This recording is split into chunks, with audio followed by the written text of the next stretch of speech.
It happened sometime in May to June 2019. My dad was away on business, so it was just me, my mom, and my younger sister who was 6 years old.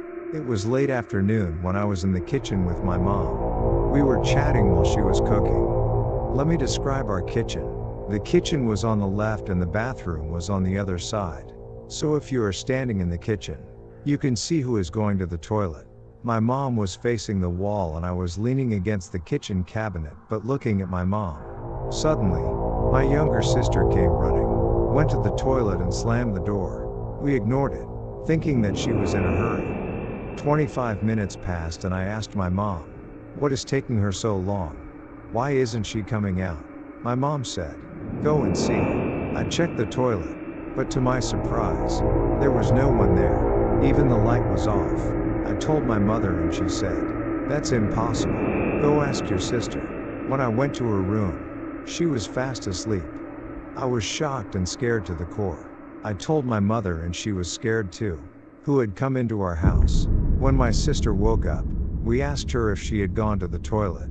She said, "Why would I use a shared bathroom when I have my own in my room?" These words made us freeze in horror. We reviewed the situation and something clicked in my head. A few days before, I had heard strange sounds coming from the basement, but I hadn't paid attention to them, writing them off as old pipes. Now I began to connect the dots. We decided to check the basement, opening the heavy wooden door. We heard a quiet creak. As we walked down the steps, I felt the air getting colder. The light from the flickering light bulb only added to the tension. The shelves were full of old, dusty things, and it seemed like nothing had moved for years. But suddenly, behind an old closet, I noticed movement. Mom held my hand, and we slowly walked up to the closet.